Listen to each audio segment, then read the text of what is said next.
everyone, it's Heather from Queried. I wanted to read a short story, a very short story, by Raymond Carver.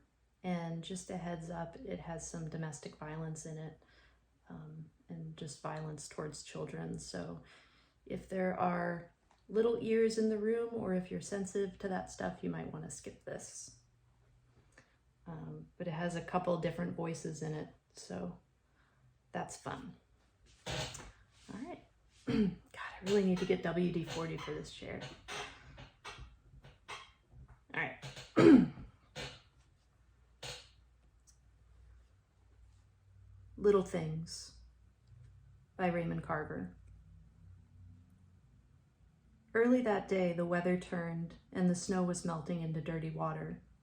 Streaks of it ran down from the little shoulder-high window that faced the backyard. Cars slushed by on the street outside, where it was getting dark, but it was getting dark on the inside too. He was in the bedroom pushing clothes into a suitcase when she came to the door. "I'm glad you're leaving. I'm glad you're leaving," she said. "Do you hear?" He kept on putting his things into the suitcase. "You son of a bitch! I'm glad you're leaving." She began to cry. "You can't even look me in the face, can you?" Then she noticed the baby's picture on the bed and picked it up. He looked at her, and she wiped her eyes and stared at him before turning and going back to the living room. "Bring that back," he said. "Just get your things and get out," she said. He did not answer. He fastened the suitcase, put on his coat, looked around the bedroom before turning off the light. Then he went out to the living room. She stood in the doorway of the little kitchen, holding the baby. "I want the baby," he said. "Are you crazy?" "No, but I want the baby. I'll get someone to come by for his things." "You're not touching this baby," she said. The baby had begun to cry, and she uncovered the blanket from around his head. Oh, she said, looking at the baby. He moved toward her. "For God's sake," she said. She took a step back into the kitchen. "I want the baby." "Get out of here!" She turned and tried to hold the baby over in a corner behind the stove. But he came up.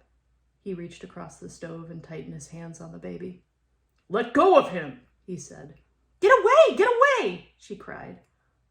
The baby was red-faced and screaming. In the scuffle, they knocked down a flower pot that hung behind the stove. He crowded her into the wall, then trying to break her grip. He held onto the baby and pushed with all his weight. "Let go of him," he said. "Don't," she said. "You're hurting the baby," she said. "I'm not hurting the baby," he said. The kitchen window gave no light. In the near dark, he worked on her fisted fingers with one hand, and with the other hand, he gripped the screaming baby up under the arm near the shoulder. She felt her fingers being forced open. She felt the baby going from her. "No!" she screamed, just as her hands came loose. She would have it, this baby. She grabbed for the baby's other arm. She caught the baby around the wrist and leaned back, but he would not let go. He felt the baby slipping out of his hands, and he pulled back very hard. In this manner, the issue was decided.